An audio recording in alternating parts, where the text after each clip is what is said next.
Imwenyuro TV. We got you covered. Basha duhaguruke dusenge dushimire Imana kubera ibintu byaraye bibaye n'ibintu biteye ubwoba cyane. Mugomba guca musengera. Dusenge nyine dusenge Imana idufashe ntabonye ibintu byaraye bibaye.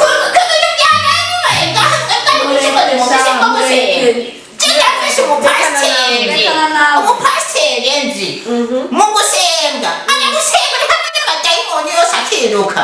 None genda umuzane rero ibyo nyine byo dushaka. None icyo gusa umupasiteri Kiroso cyamwemera umupasiteri Genda umuzane n'ingoga cyane. agira cyane ndamuhamagara. Amuzi ko wafise kareka. Imana yadufasha kumusanga. Jeni waraje ko wafise kurara muri dushirani. Nara njanye muri. We no ko waraye dushira je naraye muri toilette. Basha kugira tube turabarindira anatanda ko baza tube basi turakazira Imana turirimba karirimbo k'Imana.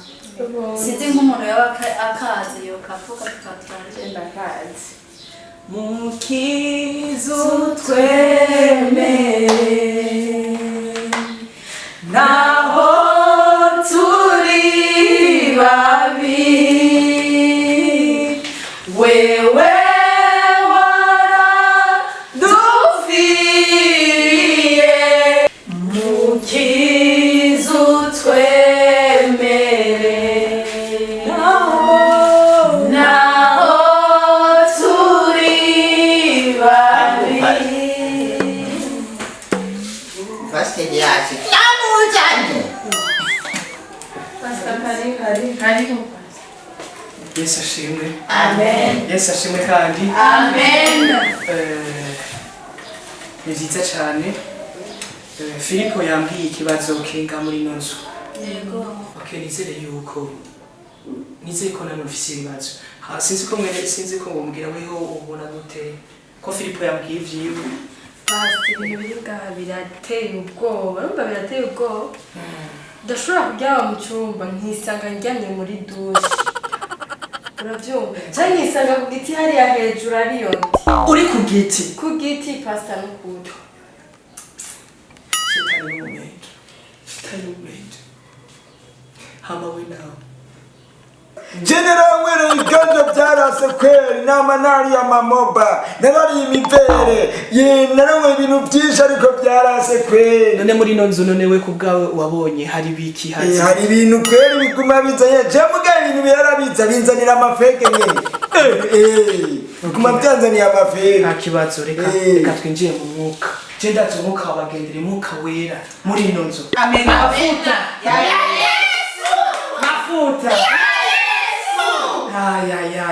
Yesu ni mwiza gose. Amen. Yesu ni mwiza gose kandi cyane. Kuri uno mwanya n'uyu munota.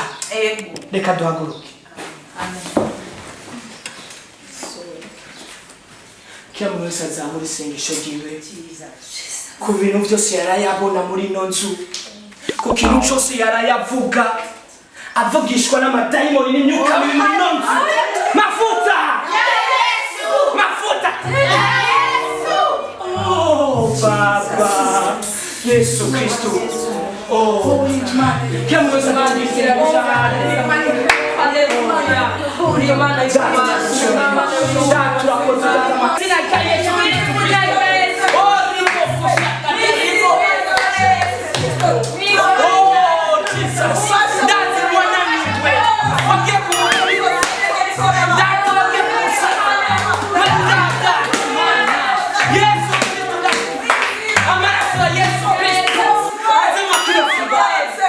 Yesu mafuta.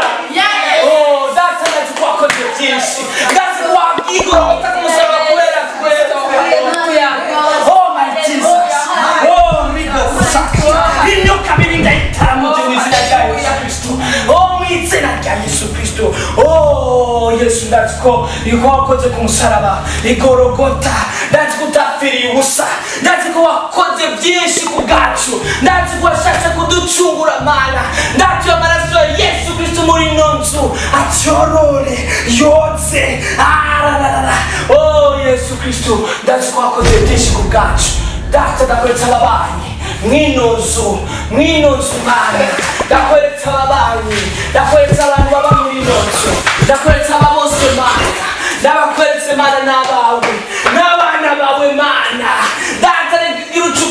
mana reka mana ugire icyo ukoze data ndatuye myuka mibi oh my Jesus oh my Lord n'ababyeyi n'iki n'ababyeyi ujya n'umupasiteri yujije amavuta honyine honyine wakibonye kebe cyarenga nanjye ndamurindira n'umwemera reka ndetse ndamurindira upiriza cyecyati cyamukiye nta mupimbere cyo kumubona reka ncuguriye kandi bajya bariko barakwana ese umutima wawe twe kuncamuka araza gukirega hewe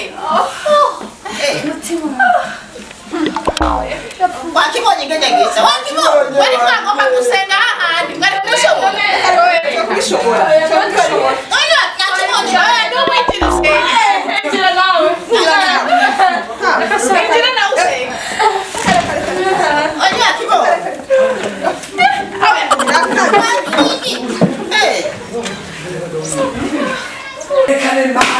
yerekane mana mwino nzu ndazi yuko wabikoze haleluya mafuta mafuta ya Yesu mafuta ya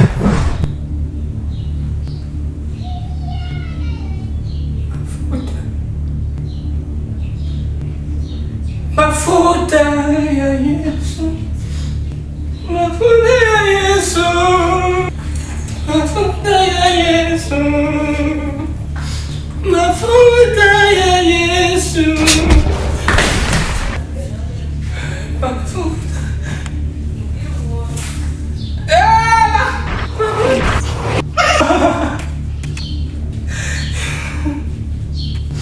Maze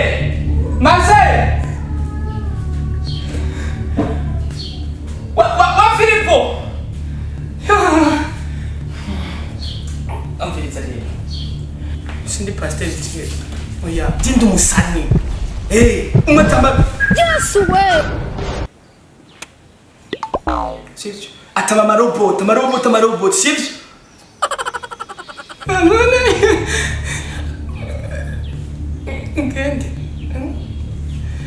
ngende reka ngende